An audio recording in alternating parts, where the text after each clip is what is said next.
오늘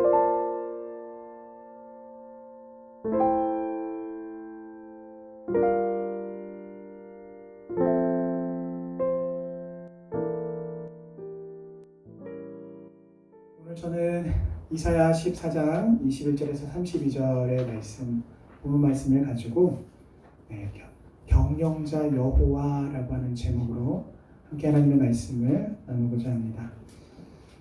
제가 언젠가 한번 해외에 단기 선교를 갔었는데요. 이제 여러 나라 중에 이제 캄보디아 나라에 간 적이 있었습니다. 그래서 캄보디아를 방문해서 열심히 선교를 하던 일정 중에 여러분 이제 아시죠? 앙코르와트라고 하는 거대한 사원이 있습니다.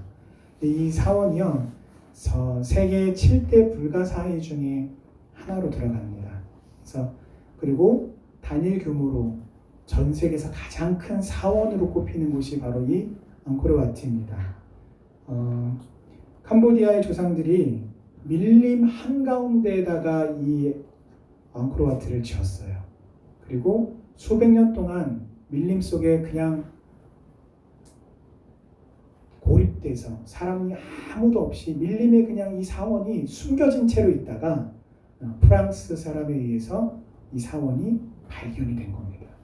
사람들이 화들짝 놀랐죠. 어떻게 밀림 한가운데 이런 게 있을 수 있는가. 여러분, 규모가 엄청나게 커요. 지금 앙코르와트 정문 쪽으로 걸어 들어가는, 그래서 지금 사람들이 이렇게 지금 다리처럼 생긴 데를 걸어서 이렇게 갑니다. 그래서 보시면 여기 물이 있어요. 이 앙코르와트 사면을 다 뺑 둘러서 해자가 아주 넓은 호수와 같은 해자가 사면을 이렇게 두르고 있습니다. 그래서 그 가운데로는 정문 쪽으로는 다리를 통해서 걸어 들어가고 있습니다. 규모가 얼마나 큰지 저기 입장권을 사러 가는데 보통 사람들이 어떻게 하냐면요. 그날 가서 입장권을 삽니다. 그런데 입장권을 가보면 창구가 종류별로 다 있어요. 무슨 말이냐?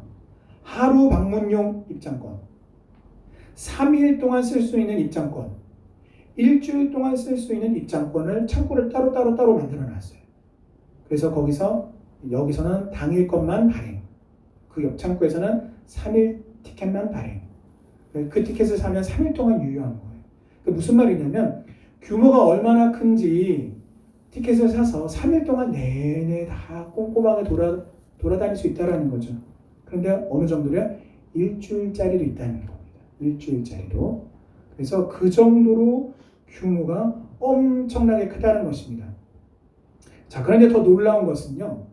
여러분 보시면 아시겠지만 이게 지금 돌로 이렇게 가는 입구에 보면은 저렇게 돌로 다 저렇게 이렇게 만들어 놓은 거거든요. 그런데 이렇게 거대한 규모의 사원들의 아주 세밀한 부분에 이르기까지 저런 조각과 부조, 그다음에 벽면에 새긴 여러 우상들이 있다라는 것입니다. 자, 촘촘하게 새겨진 우상들의 모습을 지금 보고 계신데요. 저 지금 지붕 위에도 지금 다 저렇게 우상들을 다 새겨 놓았어요. 꼼꼼하게. 그래서 제가 뭘 말씀을 드리냐면 옛 뱀, 즉 용을 숭배하고 동서남북, 사면이죠. 동서남북을 바라보는 사람의 얼굴을 한 형상이 4개가 있습니다. 그래서 얼굴을 한 면이 동쪽을 바라보고 또 얼굴을 한 면이 서쪽을 바라보고 얼굴 한 면이 남쪽을 또 얼굴 한 면이 북쪽을 바라보는 우상이 있습니다. 그래서 이 사면인이라고 하는 우상은요, 저렇게 옛날의 우상으로 끝나는 것이 아니라 오늘날 캄보디아의 전통 양식이 되어서 캄보디아인들의 생활지 곳곳에서도 어렵지 않게 찾아볼 수 있는 것이었습니다. 지금 여러분 보시는 저 사진이 사면인 우상이에요. 저렇게 여러분 보시는 저기 가만히 보면은요, 아래 사람들이 이렇게 걸어 나오고 있거든요. 그러니까 쉽게 말하면 저희가 일종의 대문과 같은 곳입니다. 그래서 저기를 통해서 바깥에서 안으로 들어오고 여기서 또 출입을 하는 곳이죠. 그런데 그 위에 보면은 얼굴이 아마 지금 눈으로 보시기에는 한 3개 정도 보일 겁니다. 그래서 지금 여러분들이 보시는 방향으로 한 면이 있고, 그리고 보시는 왼쪽으로 또 이게 지금 바로 동서남북을 바라보는 사면인 우상입니다. 그래서 여러분, 아니 어쩌면 이렇게 큰 거대한 규모의 이 건축물과 사원 안에 이렇게 저기 지금 작은 부분까지 이 안으로 들어가면 사원들이 있는데 걸어다니는 그 벽면 작은 부분에까지 다 새겨놨어요. 우상을 다 새겨놨어요. 그래서 어쩌면 이렇게 세심한 부분에 이르기까지 우상 숭배하는 모습과 문양들을 새겨 넣었을까. 제가 그거를 막 바라보고 있는데 갑자기 제가 타임머신을 타고 과거로 다시 돌아가서 그 옛 사람들이 살아서 우상 숭배하던 바로 그 자리에 돌아가 있는 듯한 그런 기분이 들 정도였습니다. 근데 여러분, 저 앙코르와트가 오래되기도 오래됐고 지금 해마다 무너져 가고 있습니다.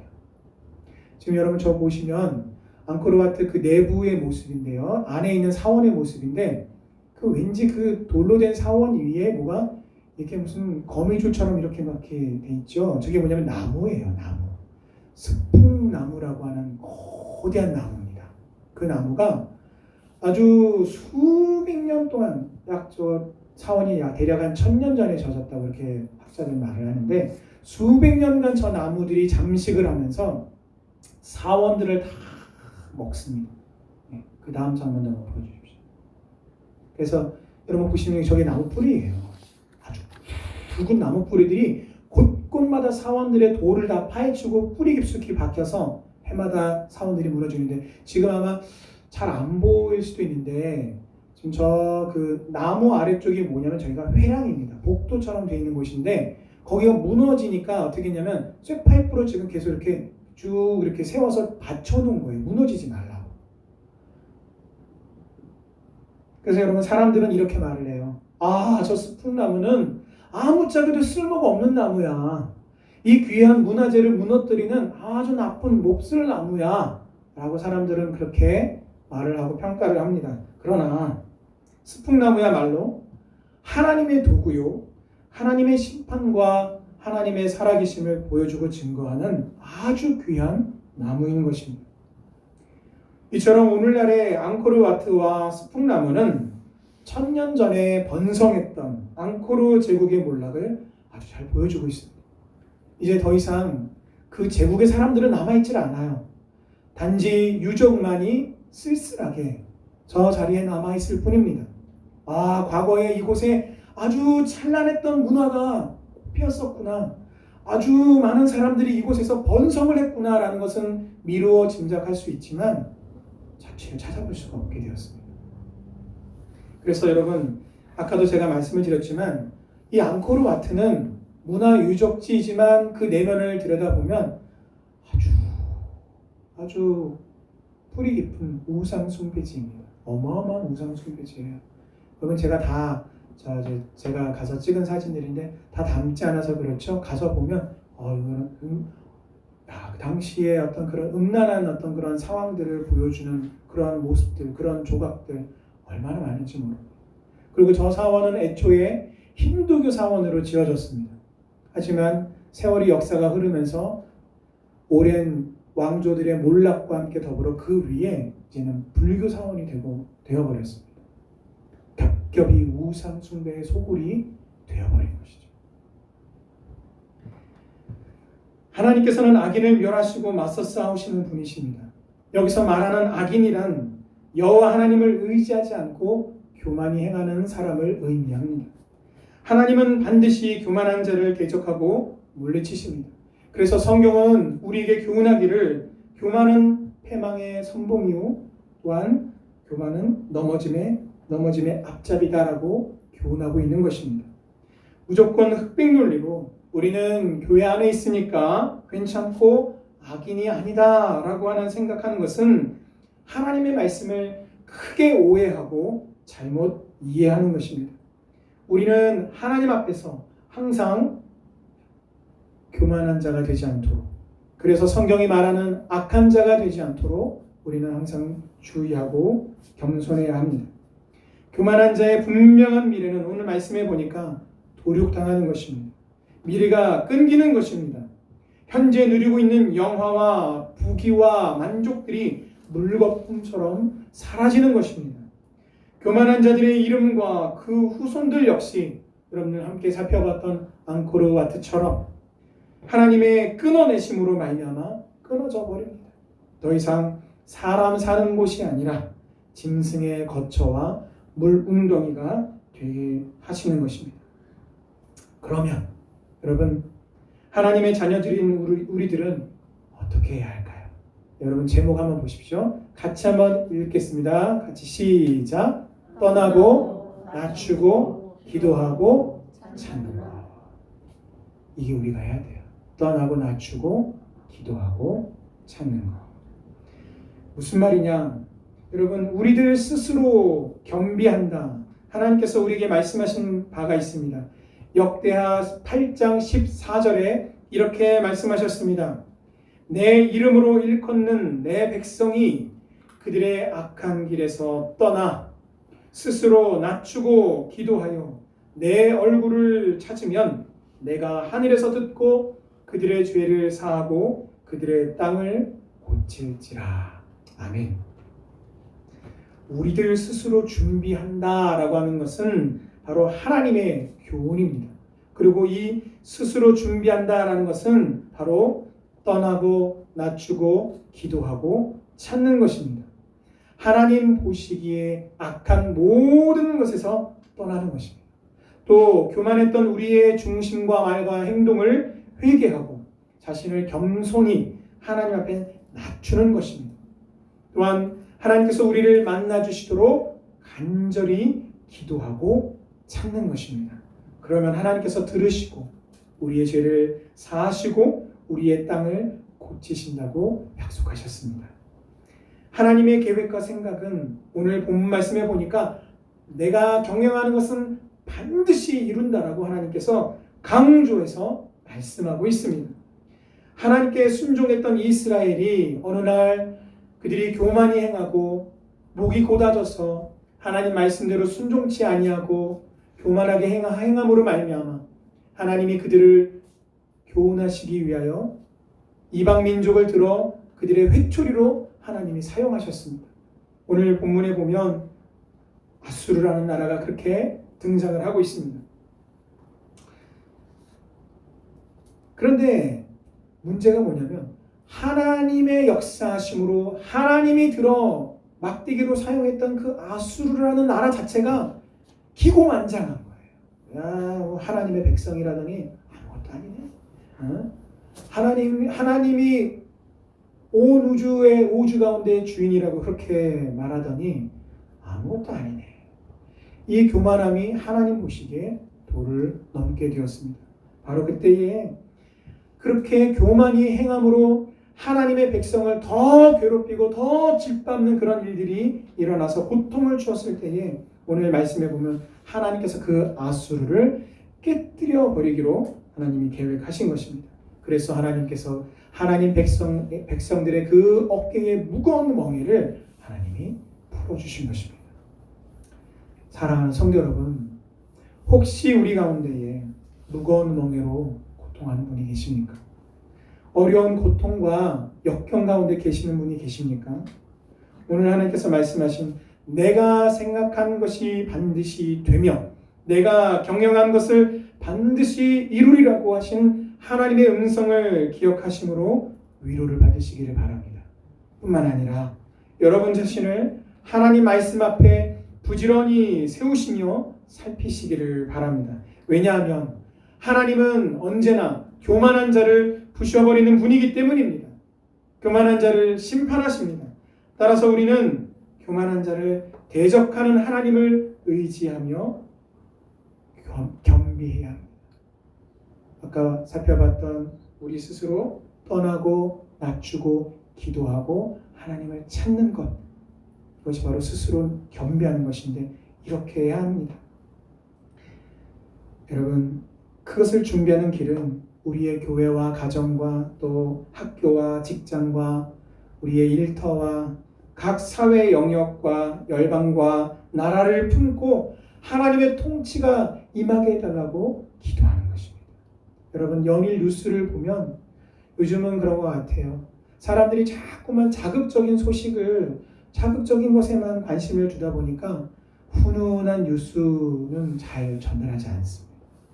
그런 뉴스들도 참 많이 있는데 그런 것은 제껴두고 사람들이 들었을 때 분노하고 경악하고 놀라고 두려워하고 할 만한 이런 자극적인 소식들이 요즘에 아주 그것을 위주로 뉴스를 전하는 그런 경향이 있는 것을 볼 수 있습니다.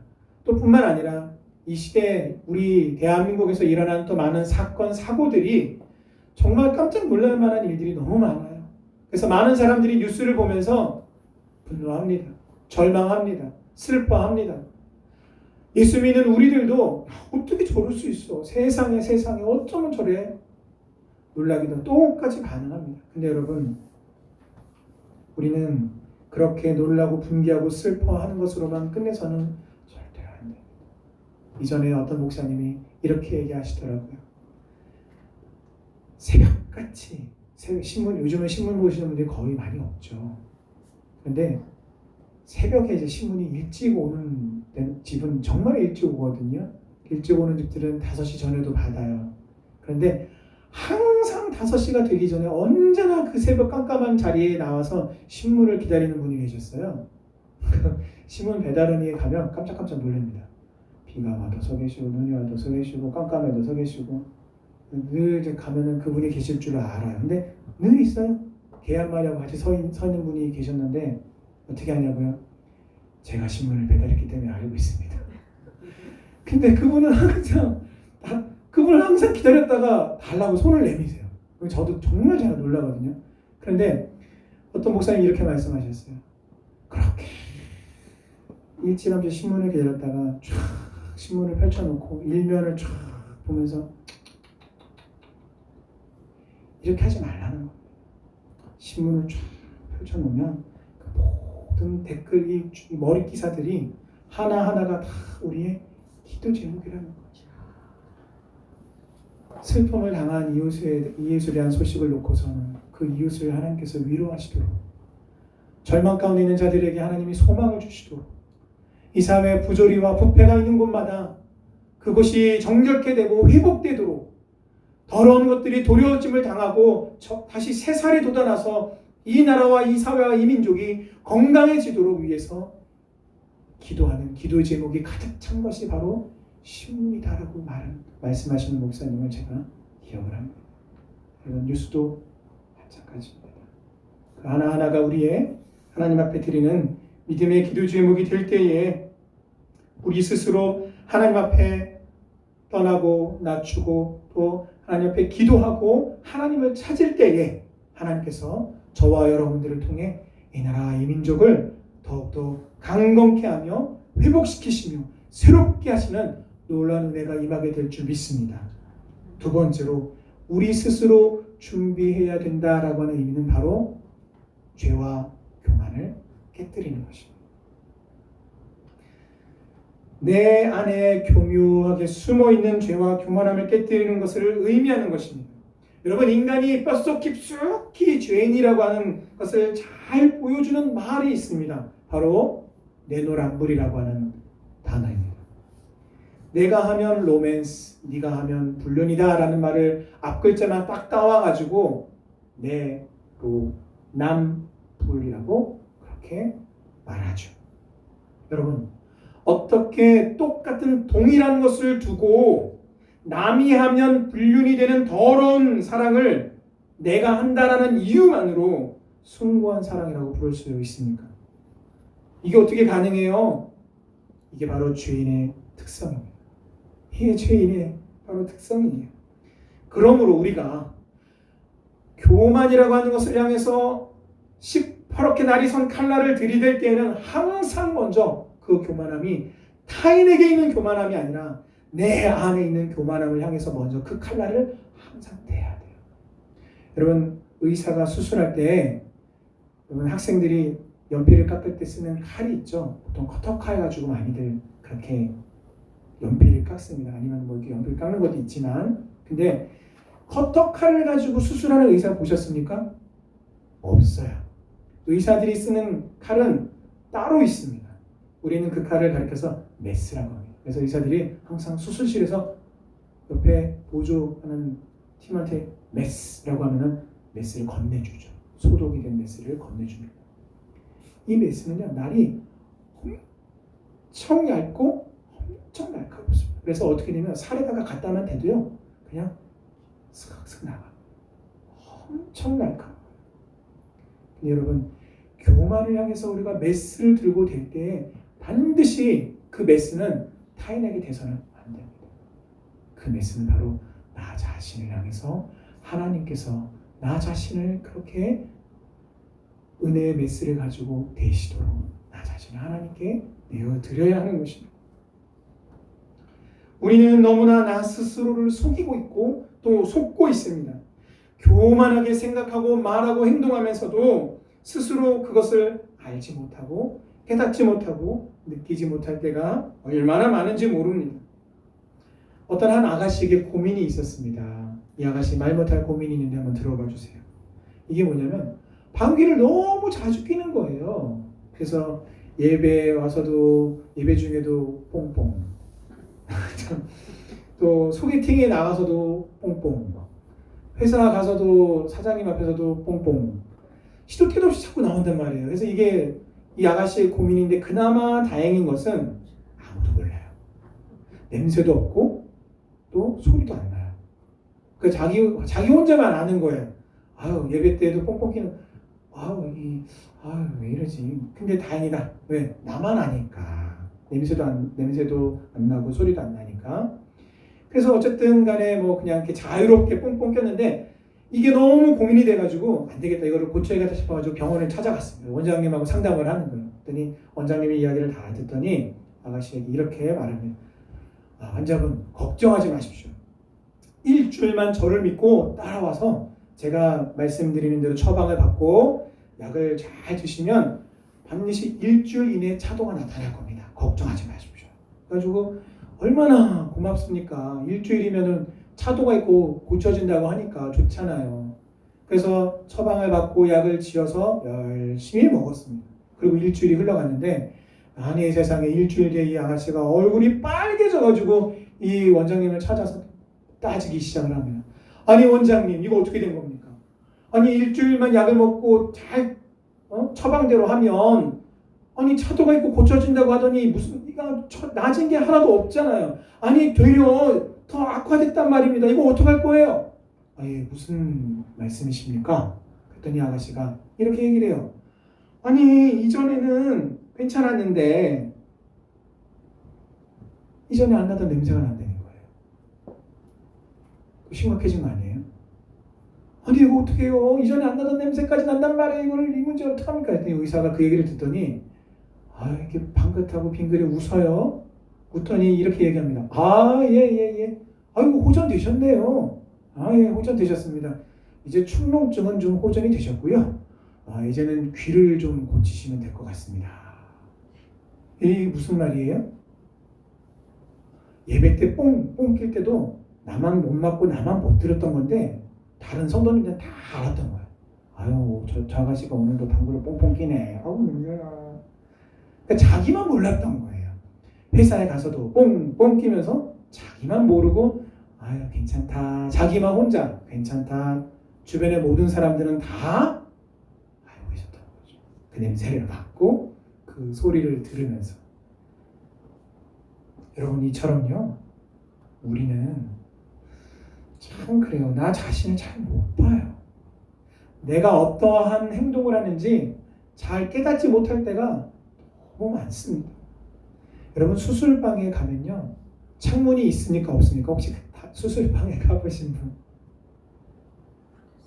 네. 수술실엔 창문이 없습니다. 창문이 없어요. 그럼 깜깜하겠죠. 근데 창문이 없는 대신에 여러분은 그래도 뭐 드라마나 영화에서는 보셨을 거예요. 수술실에 환자가 누워있으면 의사가 조명을 이렇게 쫙 갖다 비추죠. 어떻게 생겼습니까? 커다랗고 동그란 등이 탁 하고 불이 켜지는데 이 등을 가려서 무영등이라고 합니다. 무영등. 이 밝기가 어느 정도냐면요. 1만 룩스. 밝기를 나타내는 단위인 룩스 단위를 쓰는데 1만 룩스의 밝은 빛을 탁 하고 비쳐요. 이게 무슨 말이냐? 일반 이런 조명 아래서는요. 우리가 실핏줄을 찾을 수가 없습니다. 여러분 그거 아시죠? 우리가 여름에 태양볕이 아주 강렬할 때 그 태양을 향해서 우리의 손을 이렇게 내밀어 보면 우리 손이 불그스레한 것이 빛이 투과되는 것을 볼 수가 있습니다. 그런데 이 1만 룩스의 무용등을 탁 비추면 아주 작은 실핏줄까지 비추기 때문에 아주 세밀한 수술이 가능한 거예요. 어느 누구도 수술실에서 그냥 랜턴을 켜서 수술을 하거나 그렇게 하는 데가 없습니다. 그게 무슨 의미입니까? 우리 인간은 죄인입니다. 죄인이라는 말은 우리의 눈이 멀고 우리의 귀가 멀었다라는 것입니다. 그래서 하나님의 신령한 뜻을 파악할 수도 없고 어느 길이 하나님이 인정하시는 시온의 대로인지 우리의 감각과 이성으로는 짐작조차 할 수 없음을 의미하는 것입니다.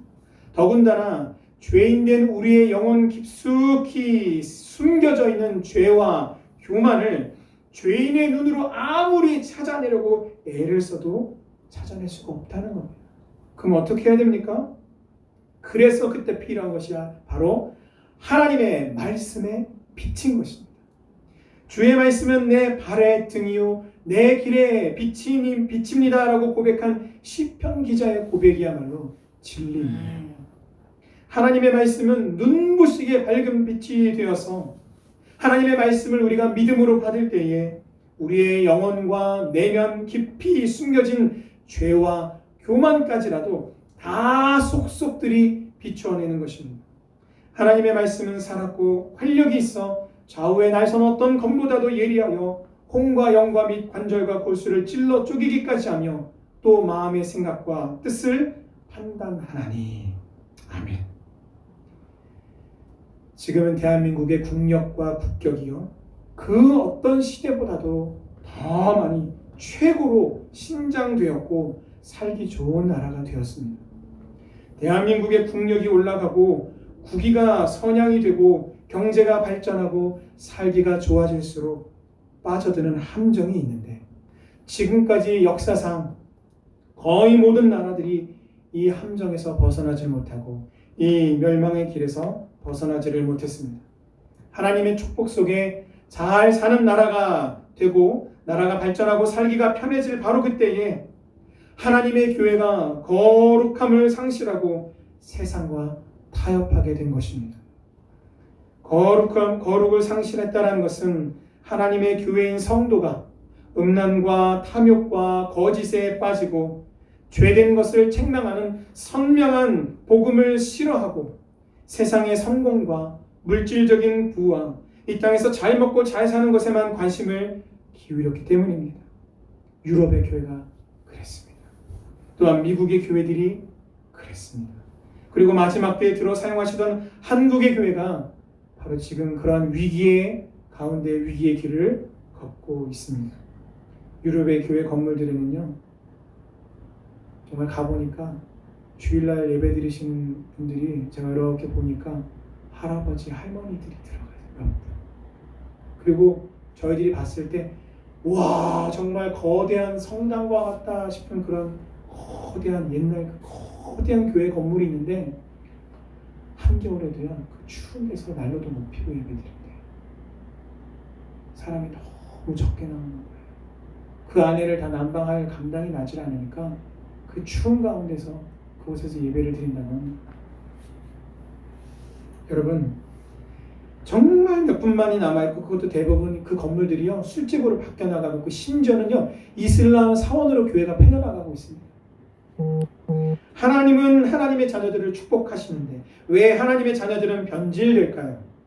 하나님의 영광을 위해서 살라고 우리를 구원해 주셨건만 정작 우리가 구원받고 난 이후에는 그 은혜에 부합하는 삶을 살지 않고 왜 오직 자신의 모든 욕심을 만족시키는 이기적인 모습으로만 살게 되는 것일까요? 바로 죄 때문입니다. 죄와 더불어서 싸우지 않고 타협할 때에 우리는 범죄하게 되고 교만하게 됩니다. 죄와 더불어서 피 흘리기까지 싸울 때에 우리는 하나님 앞에서 겸비한 자가 될 수 있습니다. 이것이 바로 우리가 하나님 앞에서 스스로 겸비해야 하는 이유입니다. 말씀을 맺겠습니다. 만약 우리가 우리 인생의 환난의 날에 사람의 도움을 바라다가 누구의 도움도 없어서 아무도 나를 도와주지 않아서 우리가 한숨만을 쉬고 있다면 그것은 교만입니다. 환난 날에 하나님의 도우심을 구하지 않는 것 역시 교만입니다. 또 고통의 날에는 하나님 앞에 간절히 매달려서 기도하다가 평안한 날과 풍족한 날에 기도하기를 게을리한다면 그건 역시 교만입니다. 하나님은 교만한 자를 대적하고 물리치십니다. 사랑하는 하나님의 자녀가 교만하다면 때려서라도 깨닫고 뉘우치어 돌아서게 하시는 분이 바로 사랑의 하나님이십니다. 사랑하는 성도라, 혹시 내 삶에 하나님의 온전한 다스림을 거부하는 영역이 있지는 않습니까? 하나님께 내 인생의 왕좌를 온전히 내어드려야 할 영역은 어디입니까? 하나님 앞에 겸비한 자가 되십시오. 죄의 길에서 떠나십시오. 스스로 낮추고 기도하여 하나님의 도우심을 구하십시오. 그래서 교만한 자와 맞서 싸우시며 계획한 것을 반드시 이루시는 경영자 여호와 하나님의 심판과 은혜를 함께 경험하시기를 바랍니다. 오직 저와 여러분의 겸비함으로 대한민국의 영적인 타락과 교만과 죄악들이 하나님의 은혜로 죄사함을 받고 이 땅을 새롭게 부흥의 역사로 고치시는 하나님의 은혜가 임하기를 기원합니다. 하나님이 미워하시는 것을 우리도 더불어 함께 미워하고 하나님이 사랑하시는 것을 우리도 더불어 함께 사랑하여 섬기는 경영자 하나님의 동역자로 서는 우리 장락교회 모든 성도님들 다 되시기를 주님의 이름으로 축원합니다.